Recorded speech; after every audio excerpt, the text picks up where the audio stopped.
Nós, neste dia 4 de agosto, é o dia de São João Maria Vianney. Ele é o padroeiro dos párocos, padroeiro de todos os párocos. Sabe, Bento XVI assim instituiu, a memória de São João Maria Vianney como o padre que é o padroeiro de todos os párocos. Ele foi um padre diocesano do século XVIII, XIX, lá na França, e teve muitas dificuldades nos seus estudos, porque ele veio do campo e tinha uma formação muito simples, e naquela época, na formação sacerdotal, estudava-se cada matéria, mas na língua latina. E ele teve muita dificuldade de aprender latim. Ele reprovava na escola, depois o pároco dele, antes dele ir para o seminário propriamente, tentou cuidar da educação dele, ensinando, e ele teve muita dificuldade. Então, quando ele foi para o seminário, naquela época ia para o seminário muito cedo, e então passou toda essa tribulação com o estudo. Mas uma coisa chamou muita atenção nele, que fez com que ele fosse aprovado para a ordenação sacerdotal. O reitor da época dele, para nós vermos como são os desígnios da providência. Às vezes nós somos perseguidos dentro da igreja por irmãos de fé, mas isso é para nos provarmos realmente no amor e na fidelidade a nosso Senhor Jesus Cristo. Não podemos nos escandalizar disso a ponto de nós pecarmos também. Nós aceitamos, por amor a Deus, todas as contrariedades para crescermos no mesmo amor. Isso São João Maria Vianney nos ensina desde cedo. Ele nunca murmurou, nunca situações da vida, muito pelo contrário, tomou tudo por amor a Deus. E assim foi. O reitor dele não queria que ele fosse ordenado, porque ele não sabia latim, não conseguia estudar direito, e o bispo da época, movido por Deus, certamente perguntou assim: mas Vianney reza? E aí não puderam dizer não, porque ele rezava muito. E foi essa intimidade com nosso Senhor que fez com que ele alcançasse o sacerdócio e através do sacerdócio, muitas e muitas almas. Ele era um padre muito simples, como nós vimos por este breve relato histórico dele. Mas ele era um padre muito santo, muito metido em Deus, muito íntimo de nosso Senhor. Ele amava muito a Deus, entregava tudo. E o inimigo certamente não gostava disso. Ele foi muito tentado pelo demônio. Já chegou uma certa vez na casa paroquial dele, ele dormindo e as coisas na casa quebrando, e o demônio provocava ele, falava com ele, insultava, e ele mantinha-se firme no nosso Senhor.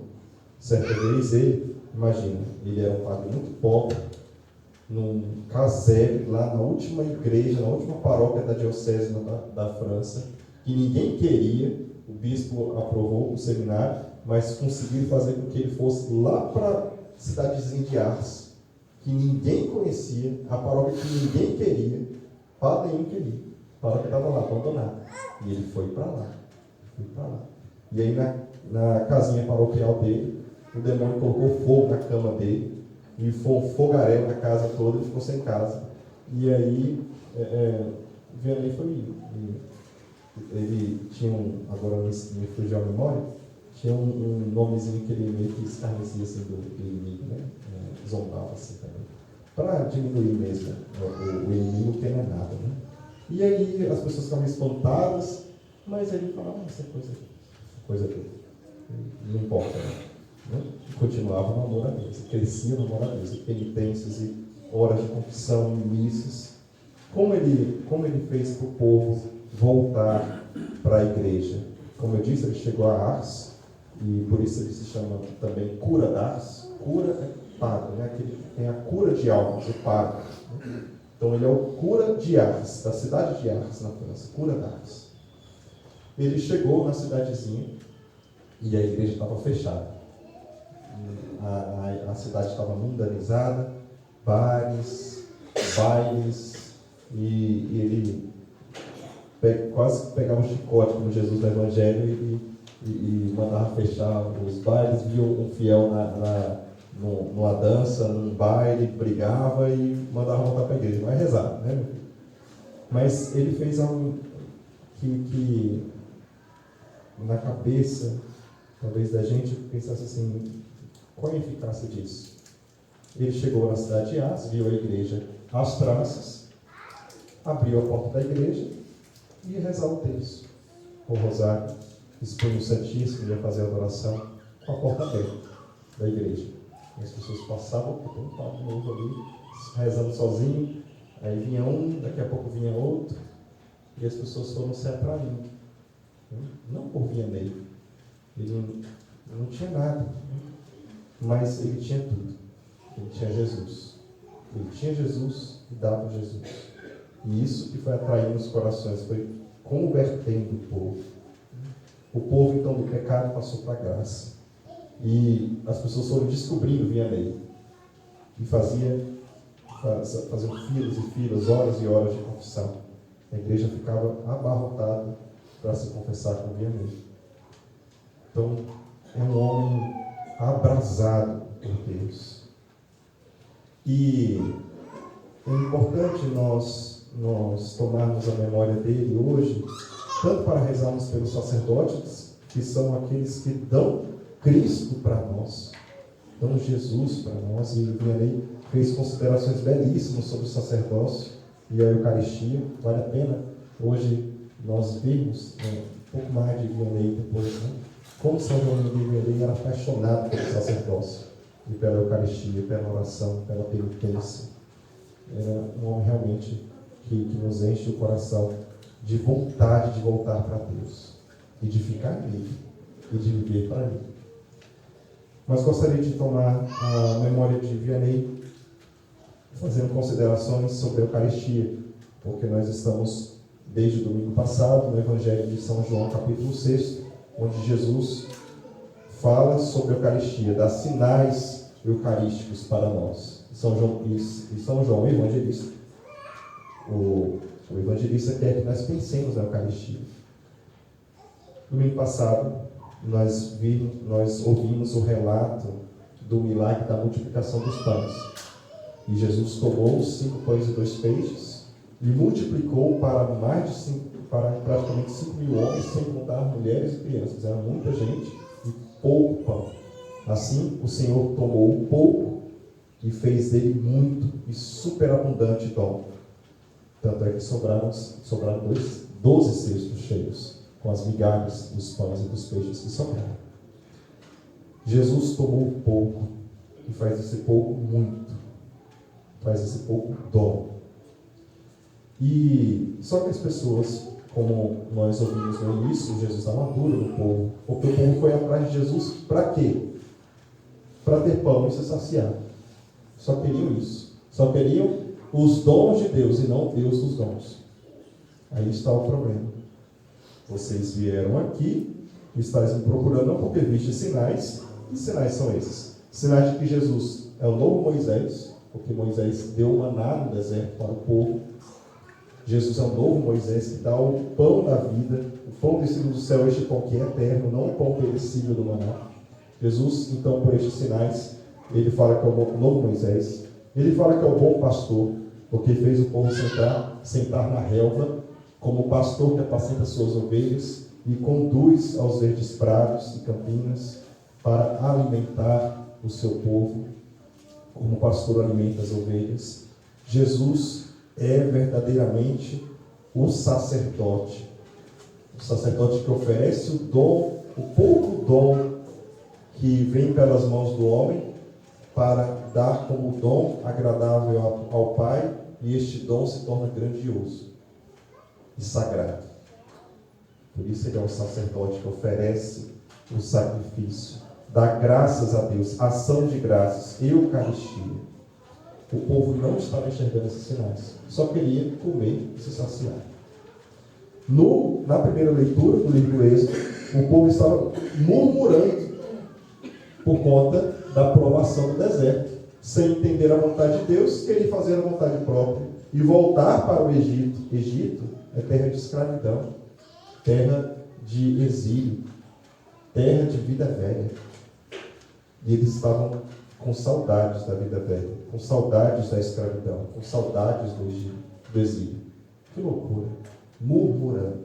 A murmuração é uma tentação que acomete a todos nós. E a murmuração é como uma traça terrível.